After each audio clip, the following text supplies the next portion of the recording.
Looking to master your self-confidence? In this video, I'll be discussing 5 common phrases that kill your confidence subconsciously and what to say instead. Stick around.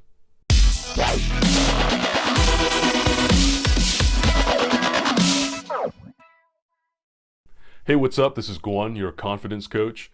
On this channel, I share tips, tools, and strategies that can help you crush anxiety and awaken true self-confidence. So if you're new here, consider subscribing and following me. Before I dive into the 5 common phrases that kill your confidence subconsciously, let's take a look at what language has to do with confidence to begin with. The thing is, language is a reflection of our thinking, and our thoughts have a direct impact on how we feel.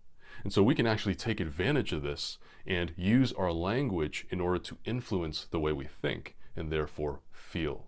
So if we're looking to feel more confident or empowered in our lives, language is a great place to start. If you don't believe me, I invite you to say out loud or think to yourself, I am a worthless human being and I will never be worthy of love. I am a worthless human being and I will never be worthy of love. How does it feel internally in your body when you say or think something like that? Probably not very good. Now, try saying or thinking, I am a powerful, fearless, unstoppable, confident leader. I'm a powerful, fearless, unstoppable, confident leader. How does that feel when you say or think that to yourself? So I hope that example illustrated the power of our language, not only in the words that we say, but also in the thoughts that we have directed towards ourselves and the situations around us. If you got nothing else out of this video, remember this. The words that you use to describe your experience become your experience.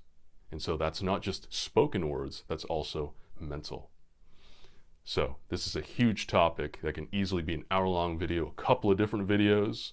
In this one, I'm going to share with you 5 common phrases that kill your confidence subconsciously and empowering alternatives to use instead. Common phrase number 1 that can kill your confidence is the phrase, I can't.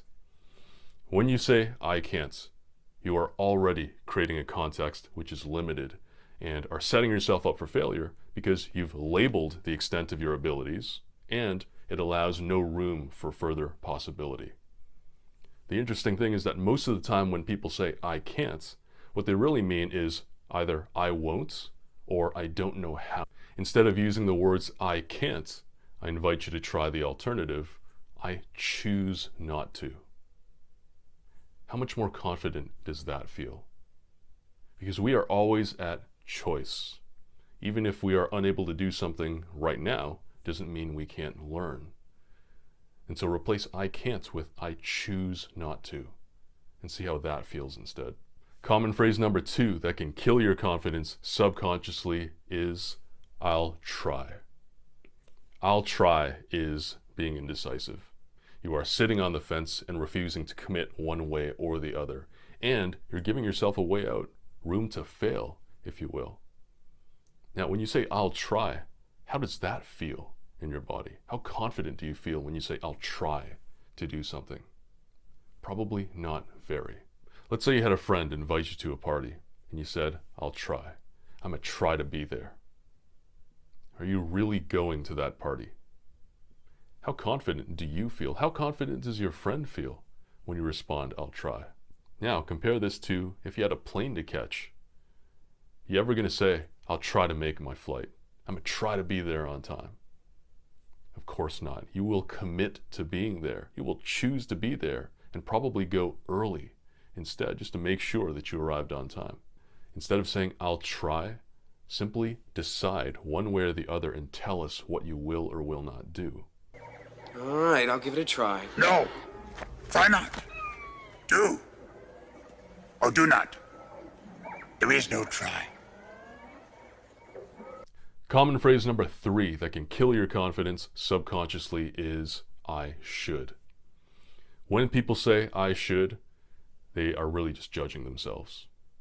They are usually ashamed, perhaps, of not being able to do something that they really want to be able to do. They are perhaps guilty or expressing regret for not being able to take action. How does I should feel in the body for you? How confident do you feel when you think or say to yourself, I should do something? And there's an idea or saying that the word should actually means could with shame attached to it. Instead of saying things like, I should stop procrastinating, or I really should be doing more exercise, simply tell us what you will or will not do. I should is one of those confidence destroyers, and I invite you to just eliminate the words I should from your vocabulary.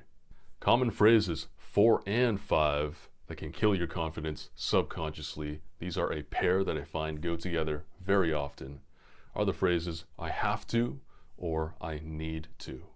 Two very sneaky phrases, especially in today's world where we're often so busy with a million different obligations. Let's get clear on one thing though. If you really think about it, we never have to or need to do anything. We are always at choice.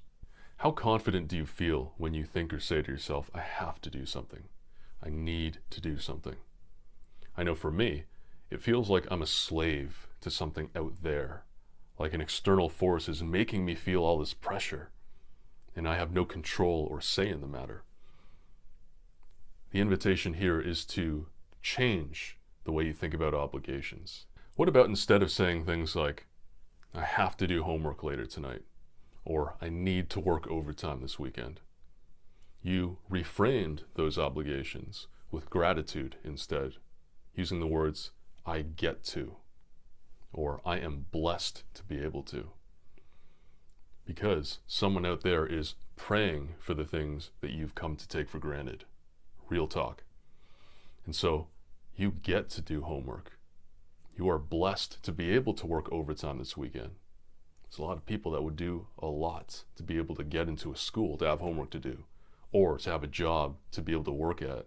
And so the invitation here is to replace I have to or I need to with I get to or I am blessed to.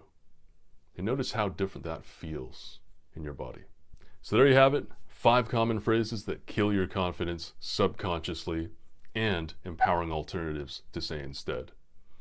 Remember this, the words that you use to describe your experience become your experience. And so this is where you get to start noticing the language that you use, not only with your mouth, but also with your mind, and start taking your power back. Question of the day. Which of these phrases stands out to you as something that you say often without even realizing it? Let me know with a comment down below. For more confidence building tips, tools, and strategies, feel free to check out some of my other videos. If you got something from this video, make sure to hit that like button, and if you're new here, consider subscribing and following me. New videos every week to help you crush anxiety and awaken true self-confidence. Until next time.